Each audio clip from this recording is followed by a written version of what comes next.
Hey guys, it's me, your new friend Dan.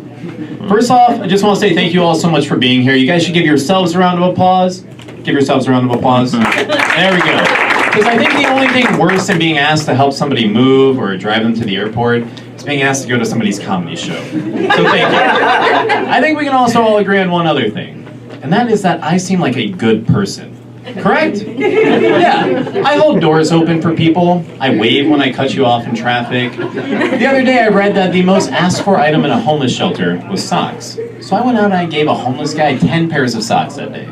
Because that is what a good person would do. I was in an Uber the other day and the driver turned to me and he said, hey, can I ask you something? I was like, of course. He goes, you seem like a good guy.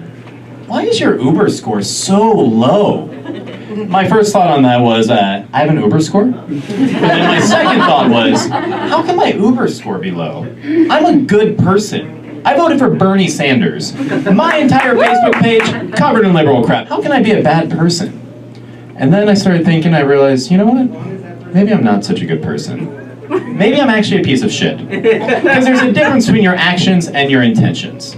Now hear me out. I know you guys are all looking up here and you're thinking, come on man, you're adorable. You just told us about that sock thing. It wasn't very funny, but it was sweet. You kind of look like a Jonas brother who went to Jimmy Neutron's barber. I get it, but hear me out. So I bought an electric car that I have never plugged in. I recycle in my kitchen so that people think I recycle, but I always throw it in the regular dumpster. I went to the Women's March, so that's what a good guy would do.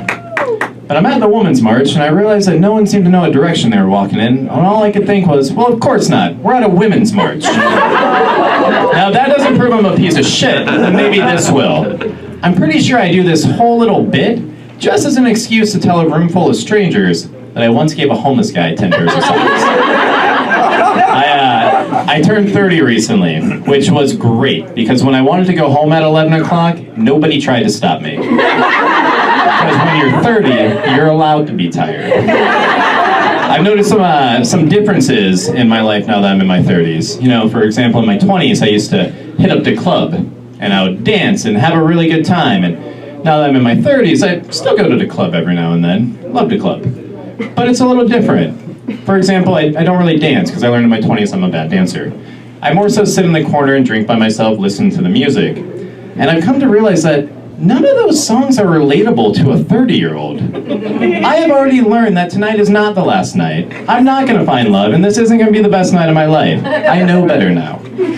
I want some songs about things that I can relate to, like credit card debt. Or, I don't know, not having insurance, or the joys of being a 30-year-old waiter who decides to try stand-up comedy. Yes, I do have 99 problems, and no, a bitch is not one, because I can't afford a bitch. Because I'm a 30-year-old waiter who decided to try stand-up comedy. When I was younger, I would go in to the bathroom of the club, and I would go in there and I would pretend to be pooping while I did cocaine.